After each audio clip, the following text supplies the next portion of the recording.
नमस्कार मित्रमैत्रिणींनो, माझ्या चॅनलला तुम्हा सगळ्यांचे पुन्हा एकदा मनपूर्वक स्वागत। थंबनेलवरून कळलं असेल आज आपण रोहूचं कालवण करतोय। तर ही गावाला शूट केलेली रेसिपी आहे। यासाठी मी 1 किलो रोहू घेतले, स्वच्छ धुवून घेतलं आणि त्यामध्ये अर्धा चमचा हळद, 1 चमचाभर लाल तिखट आणि चमचाभर मीठ घातले। त्यानंतर काळा मसाला घेतलाय, जो तुमच्याकडे असेल तो गरम मसाला घेतला तरी चालेल। यानंतर चमचाभर आलं लसूण पेस्ट आणि अर्धी लिंबाची फोड, लिंबाचा रस काढून घेतलाय।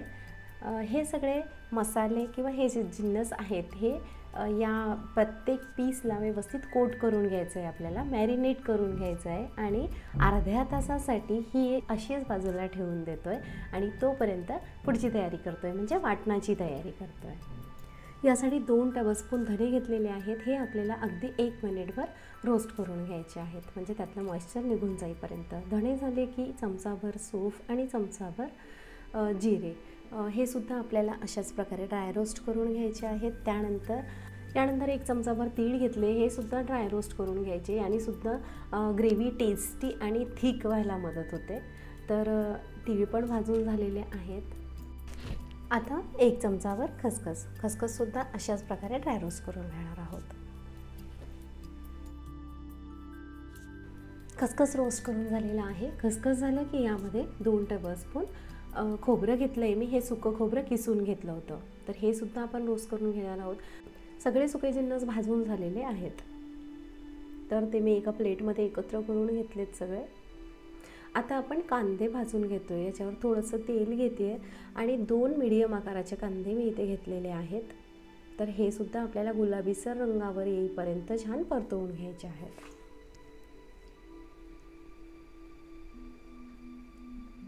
ग्रेव्ही घट्ट होण्यासाठी आपण कांद्याचा वापर करतोय। याबरोबरच आलं लसूण पेस्ट पण करणार आहे मी। तर एवढं आलं लसूण एकत्र नाही वापरणार आहे या भाजीला, त्यातलं थोडं आलं लसूण पेस्ट वापरणार आहे। आता सगळ्यात आधी आपण काय करायचं, तर हे जे सुके जिन्नस आहेत हे मिक्सरच्या डब्यामध्ये वाटून घ्यायचे, पाणी न घालता, म्हणजे सहज वाटल्या जातात। तर हे मी आता वाटून घेते। बघू शकता या प्रकारे पावडर तयार झालेली आहे, पटकन वाटले गेले। आता यामध्येच आपण जो भाजलेला कांदा आहे तो आपल्याला घालायचा आहे आणि आलं लसूण पेस्ट मी वेगळी वाटून घेणार आहे। यामध्ये कोथिंबीरीची देठं घालणार आहे, स्वच्छ धुवून, माझ्याकडे होती म्हणून मी ते घालते आणि छान चव येते रस्स्याला। थोडंसं पाणी घालायचं आणि याची बारीक पेस्ट तयार करून घ्यायची। तर वाटण तयार झालेलं आहे। आता वळूया पुढच्या कृतीकडे। यासाठी एक पसरट भांडं घेतलं आहे आणि यामध्ये आपल्याला 3 ते 4 पळ्या तेल घ्यायचं आहे आणि यामध्ये आता तेल तापलं की मॅरिनेट केलेले जे रोहूचे पीसेस होते ते आपल्याला तळून घ्यायचे आहेत। अशा प्रकारे थोडे थोडे करत तळायचे, फुटले नाही पाहिजे। तो आधी पीस तळून घेतल्यामुळे ते छान टणक होतात आणि त्याला ना एक छान चव येते आधी तळून घेतल्यामुळे।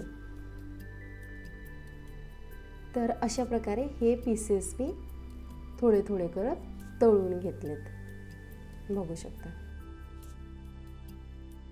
आता सगळी फिश तळून झाल्यावर राहिलेल्या तेलामध्ये किंवा नसेल तर परत थोडं तेल घालायचं आणि यामध्ये सगळ्यात आधी 2 चमचे आलं लसूण पेस्ट घातली। त्यानंतर आपण तयार करून घेतलेलं जे वाटण होतं सुक्या मसाल्यांचं आणि कांद्याचं ते घालायचं आहे आणि हे वाटण छान तेल सुटेपर्यंत शिजवून घ्यायचं आहे।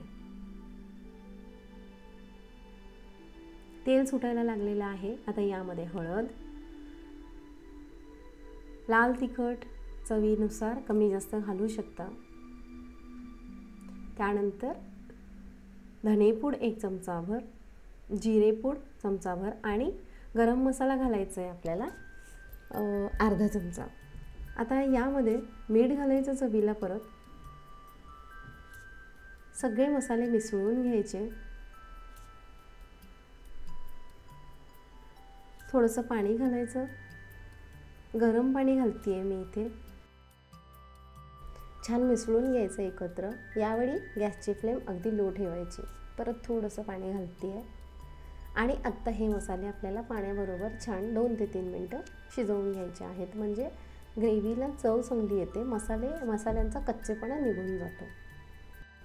आता मसाले मी छान शिजवून घेतलेले आहेत। यामध्ये आता आपल्याला फ्राय केलेली जी फिश आहे ती घालायची आहे। फिश पटकन शिजते, तर अर्धी तर शिजलेली आहे, आपण फ्राय केलेलं आहे. तर अर्धवट शिजल्यानंतर आता अगदी त्याला एक उकळ काढली की आपली फिश तयार होणार. ग्रेव्ही कितपत लागणार आहे तेवढं पाणी घालायचं. लक्षात ठेवा, मी दरवेळेला सांगत असते की गरम गोष्टीमध्ये गरमच पाणी घालायचं, थंड पाणी नाही घालायचं. यामध्ये मी गरम पाणी घातलं, अर्धा चमचा गरम मसाला घातला. गरम किंवा काळा मसाला दोनपैकी कुठलाही वापरला तरी चालेल, जो घरात असेल तो. मिक्स करून घ्यायचं व्यवस्थित. आता यावर झाकण ठेवायचं आणि एक उकळ काढायची. 2 ते 3 मिनटं इनफ होतात. ओव्हर कुक नाही करायचं आहे आपल्याला फिशला. मस्त उकळ आलेली आहे. 2 ते 3 मिनटांनी बघितलं तर एकदा चेक करूया फिश शिजली की नाही शिजली. एक पीस मी काढून बघते आणि चेक करून बघूया.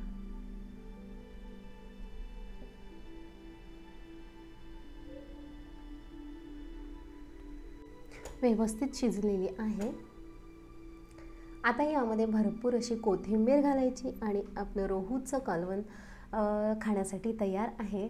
तर हे गरमागरम रोहूचं कालवण किंवा रस्साभाजी तुम्ही भात, भाजी, भाकरी, चपाती, फुलका कशाबरोबरही सर्व करू शकता किंवा तांदळाच्या भाकरीबरोबर सुद्धा खाऊ शकता. व्हिडिओ आवडल्यास लाईक, शेअर आणि चॅनलला सबस्क्राईब करायला अजिबात विसरू नका. पुन्हा भेटूया अशाच एका नवीन व्हिडिओसह.